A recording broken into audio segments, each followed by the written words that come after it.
দেখো বন্ধুরা, এই ধরনের অঙ্ক করার একটা সহজ পদ্ধতি আছে। আসলে দেখিয়ে দিই কি ধরনের সহজ পদ্ধতি।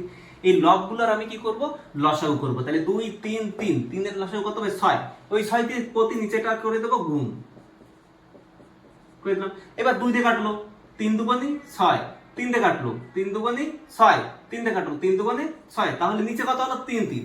তাহলে এই 3 3 এ গুণ করলে কত হবে? 9 ইস টু 4 দুগুণে 8 ইস টু 8 দুগুণে 16। তাহলে এ বি সি এর অনুপাত কত? 9 8 16। নিচেরটা দেখো, নিচেরটাও আমি উপরেরগুলো লসাগু করব। তাহলে উপরেরগুলো লসাগু করলে কত হয়? 12 হয় লসাগু। প্রত্যেকটার সঙ্গে আমি 12 কি করে দেবো? গুণ করে দেবো। এবার কাটাকাটি করো, 3 4 এ 12, 4 দিয়ে কাটো, 3 4 এ 12, 12 12 কেটে গেল। তাহলে কি হলো যে এ বি সি এর লসাগু আমি কত? 12 12 ধরেছি। এইবার সেগুলো নিচের গুলো গুণ করে দেবো। 4 5 4 5 কত? 20 ইস টু 3 6 18 ইস টু 13। তাহলে দেখো কেমন লাগলো।